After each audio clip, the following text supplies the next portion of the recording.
There is a place in God where you can ride the wave of the Spirit, very much like the art of surfing. There is nothing like being driven along by the power of God, not in your own strength. This is why surfers love surfing. It's the exhilaration of riding something bigger and more powerful than yourself. It's clean, natural, and close to nature. I like to think of it of the sweet spot in God, not that easy to achieve.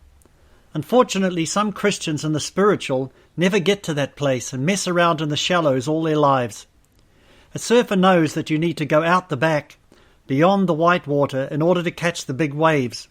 So it is in the Spirit. You need to go further out in God to have this experience. If you stay in the shallows, you will be pushed about, and it can be dangerous. I believe the Lord is calling out a people to go further out in God, just like it is described in Ezekiel 47, where we are encouraged to go beyond the shallows, out into the river of God, over your head, driven by the flow. We need to leave our comfort zones and get out the back where the big waves of the Spirit are. Oh, the joy of being driven along, knowing that this is from God. Unfortunately, it doesn't last forever. The ride ends and you have to get out the back once more.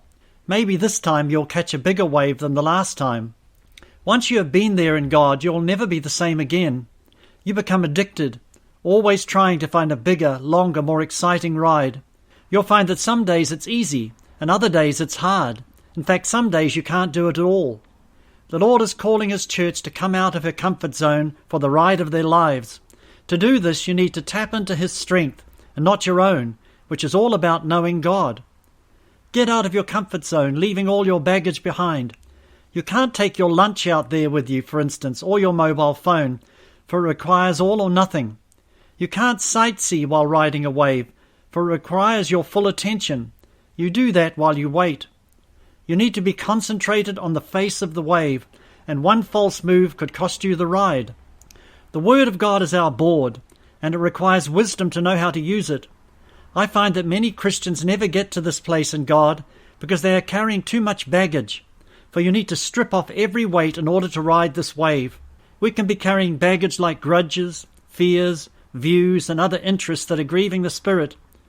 Our full attention needs to be on the face, His face. You can always tell where a person's heart is by what comes out of their mouths.